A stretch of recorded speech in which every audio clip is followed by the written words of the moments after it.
Inabangan ng marami ang total lunar eclipse kanina madaling araw sa isinagawang public viewing sa Quezon City at Marikina.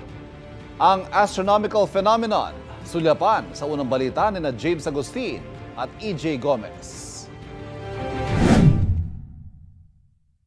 Sa isang pambihirang pagkakataon, nasilayan sa kalangitan ang total lunar eclipse. Naging tila kulay dugo ang buwan sa pagdaan ng anino nito sa daigdig, kaya tinawag itong blood moon. Bago yan, partial lunar eclipse muna ang nakita kaninang pasado 1:30 ng madaling araw.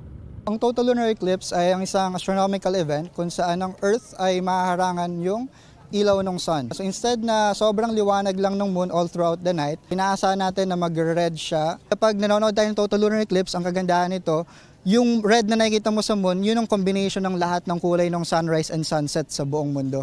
So it's really a magnificent event.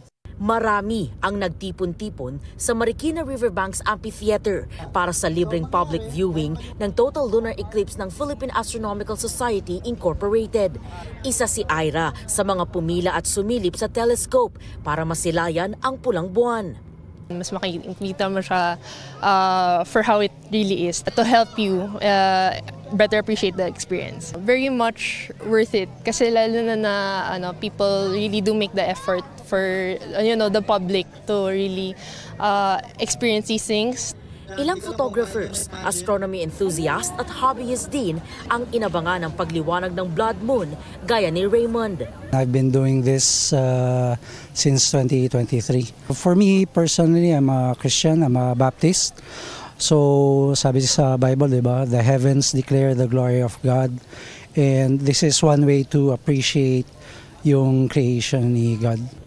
Kanya-kanyang upo naman at paghihintay ang ginawa ng ilang grupo tulad nila Carl Jake at Carl Kevin.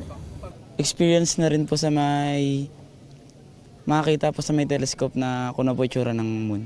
Kasama ko po mga kapamilya ko po and wala naman po kasi kaming ginagawa sa bahay, so pumunta po kami dito. Okay naman po yung experience, first time po namin makita yung moon ng malapitan sa telescope.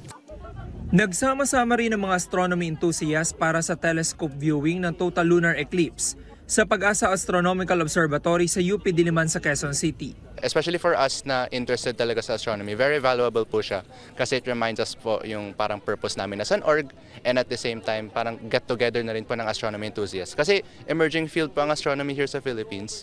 Ang grade 11 student na si Celine, kasama ang kanyang pamangkin, dumayo pa sila sa UP galing sa Pasig. May personal na rason si Celine kung bakit niya gusto makita ang pambihirang astronomical event. Nag-research po ako nung nahilig ako sa moon. Ayun nga po, connected po siya sa last name ko po. Luna means moon po. Ayon sa Pag-asa Astronomical Observatory, tumagal ng 83 minuto ang blood moon. Ang totality ay nagsimula 1:30 AM at nagtapos 2:53 AM. Ang total lunar eclipse ay nasaksihan hindi lang sa Asia, kundi maging sa Africa at Europe. Huli naman itong nasaksihan sa Pilipinas no November 8, 2022. Nangyayari nga ito dahil dun sa tinatawag na CCG o yung paghilera ng tatlong heavenly bodies, Sun, Earth, and Moon. Kung saan natatakpan, nasa gitna yung Earth kaya natatakpan niya yung liwanag na nanggagaling sa Sun. Kaya nagkakaroon ng partial at total lunar eclipse.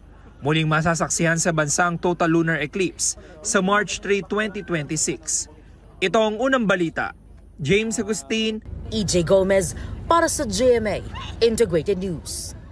Kapuso, huwag magpapahuli sa latest news and updates. Mag-iuna ka sa balita at mag-subscribe sa YouTube channel ng GMA Integrated News.